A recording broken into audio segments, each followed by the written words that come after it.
Labs rīts Vācijā. Laiks lietains, bet paldies Dievam piestāju. Sveiciens atkal maniem mīļajiem CNC draugiem.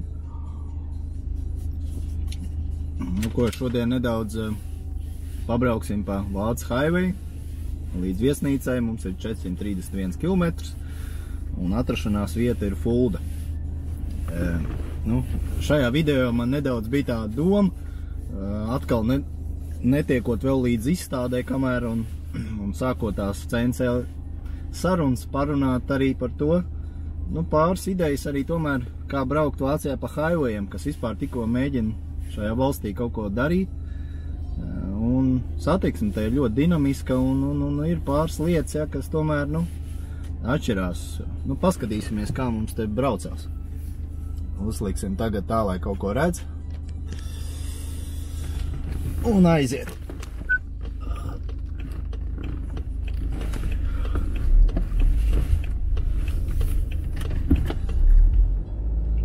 Vācu kārtība vairs nav kā 90. gados.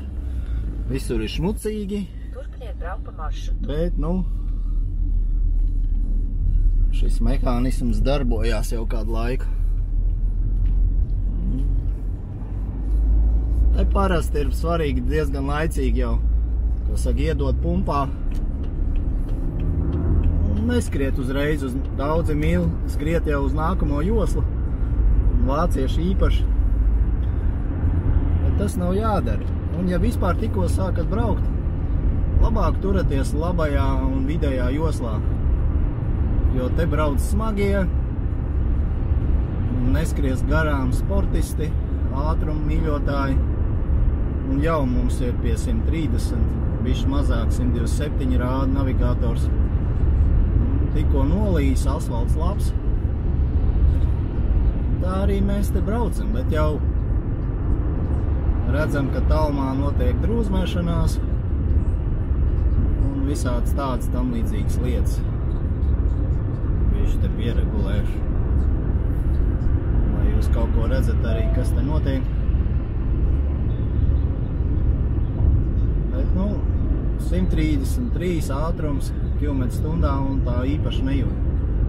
Bet, paldies Dievam, beidzās lietas.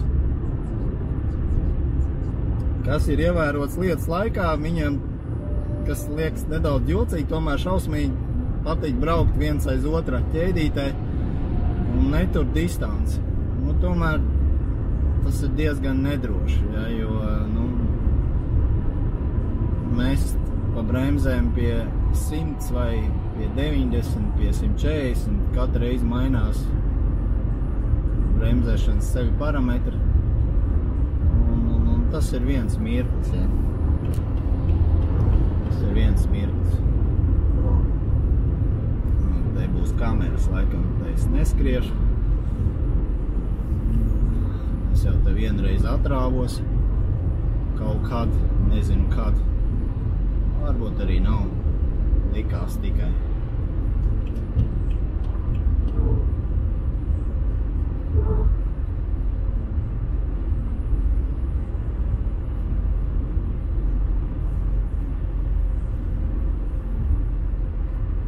Tā.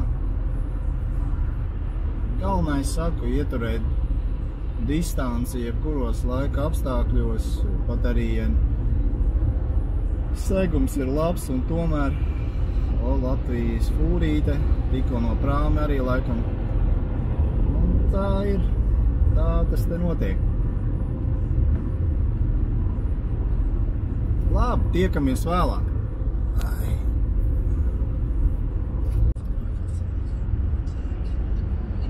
Te jau smuki nožuvis asfalts.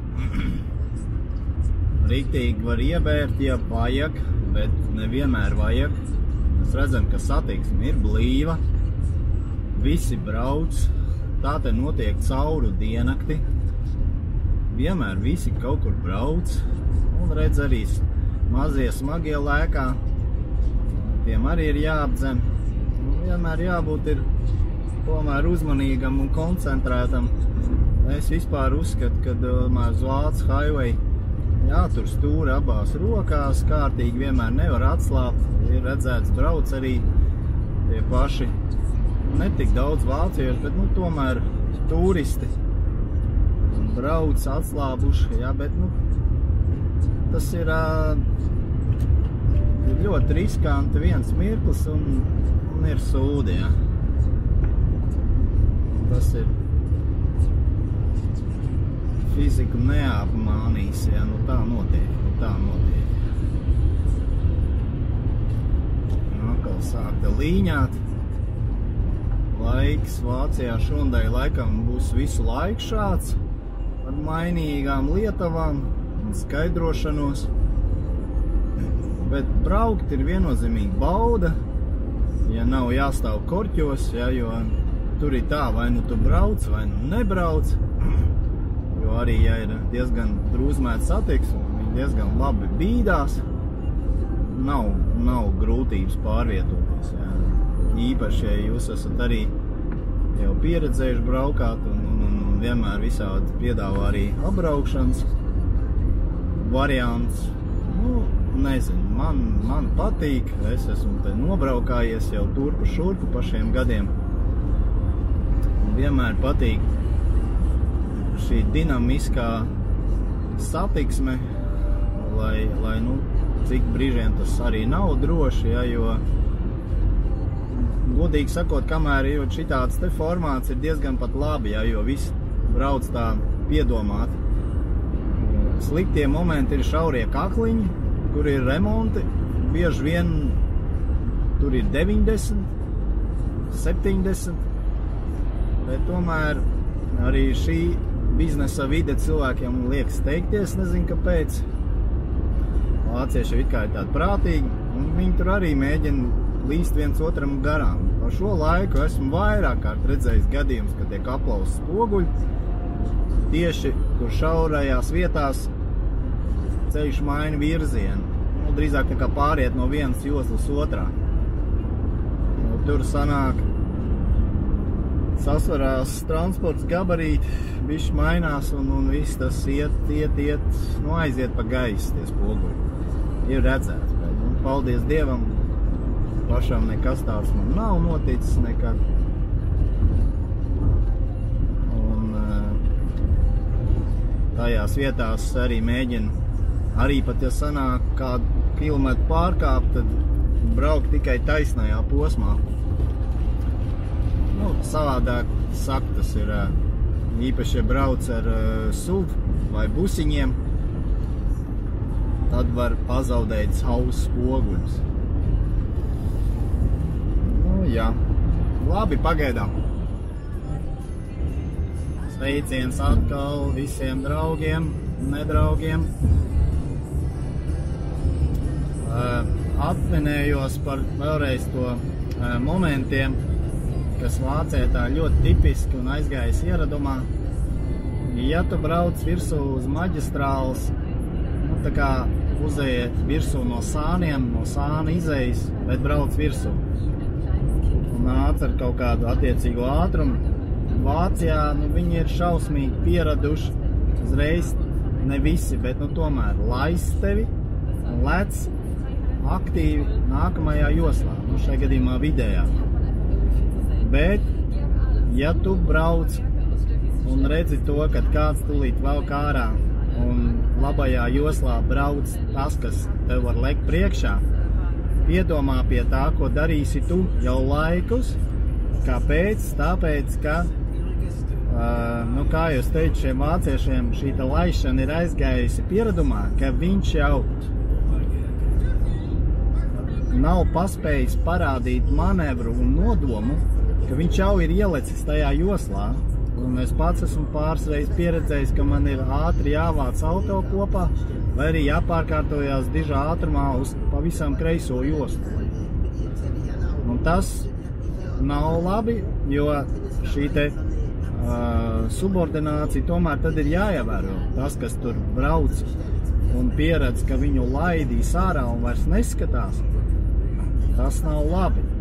Vai arī neskatās tas, kas ātri pārkārtojās, lai it kā to palaist. Latvijā šis ieradums sāk tikai ieieties, nu, ka to dara. Pagaidām tur viss ir kārtībā, bet nu, Vācijā viņi tik ļoti tam pieraduši, ka, neskatās vienkārši spogulī tas, ka vai pirmkārt tas, kas viņu laidīs, vai tas neradīs kādu kritisku situāciju skrienot, jā. Tad jau, kad ir brīvs, tev ir jādomā, ko tu dari.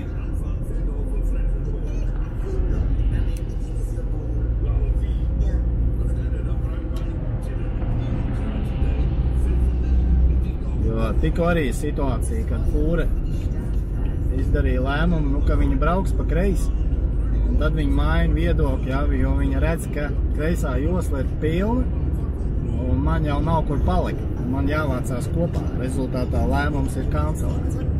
Kaut kā tā. Čau visiem. Atkal ceļš turpinās. Jau vairs tikai 160 km.